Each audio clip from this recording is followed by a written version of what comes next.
Kabot tadi ato nya parcel no. Bukado tani. O order ko ni nagigat pa lang semana no. So bali taker ni sa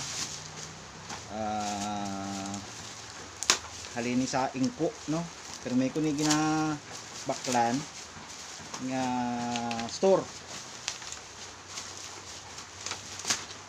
Yun, ingko products. So legit no. Legit siya. Ingko no nga products. So halos tanan akong ginabakal nga mga item subong sa online ingko products kino, mga akong sander, barina, tanan-tanan daw halos ingko.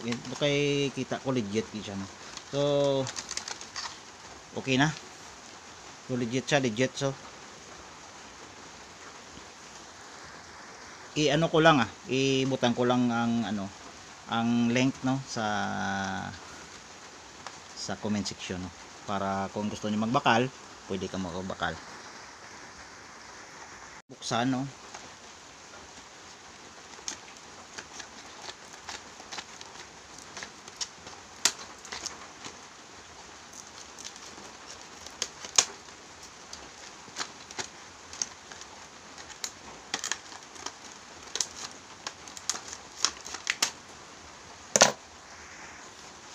So, may ara siya nga dala nga bala no. Yun, bala siya. Buti ni nga bala kumpara sa ano ni. Bala lang ni karon kon matitingan ta.